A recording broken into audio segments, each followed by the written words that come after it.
தமிழ்நாட்டுல பெரும்பான்மையான இடங்களை கைப்பற்றி தமிழக வெற்றி கழகம் இப்போ ஆட்சியில அமர்ந்திருக்கு அப்படின்னு சொல்லலாம். என்னதான் வருஷ கணக்கா திமுக ஆண்டாலும் இப்போ இந்த தேர்தலில் இவங்க தோல்வியுற்றிருக்காங்க. ஆனா என்னதான் இருந்தாலும் பேசதான் செய்வாங்கல்ல. இப்போ ஒரு அனௌன்ஸ்மெண்ட்டை கொடுத்திருக்காங்க திமுக. என்ன சொல்லியிருக்காரு ஸ்டாலின் அப்படின்னு பார்த்தோம்னா, திட்டங்கள் மூலமா தமிழகத்துல இன்னும் திமுகவோட ஆட்சி தான் நடந்துட்டு இருக்கு அப்படின்னு சொல்லியிருக்காரு.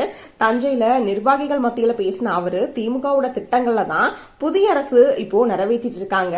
குழந்தைகளை பரப்புரை செஞ்சு தமிழக வெற்றி கழகம் வெற்றி பெற்றிருக்கு.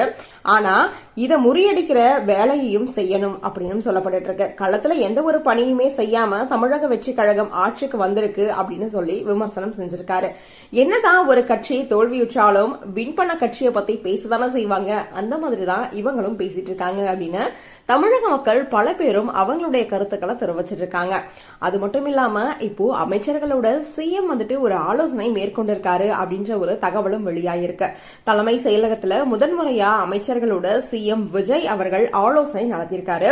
9 அமைச்சர்களுக்கும் இலாக்காக்கள் ரீசெண்டா தான் ஒதுக்கீடு செய்யப்பட்டுச்சு. இதடுத்து துறைவாரியா செய்ய வேண்டிய பணிகள் என்னென்ன அப்படின்றத பத்தி தான் விஜய் அவர்கள் ஆலோசனை பண்ணிருக்காரு அப்படின்றதும் சொல்லப்பட்டு இருக்கு. சிஎமோட இந்த ஒரு ஆலோசனை இப்போ ரொம்ப பெருசாவே பார்க்கப்பட்டு இருக்கு.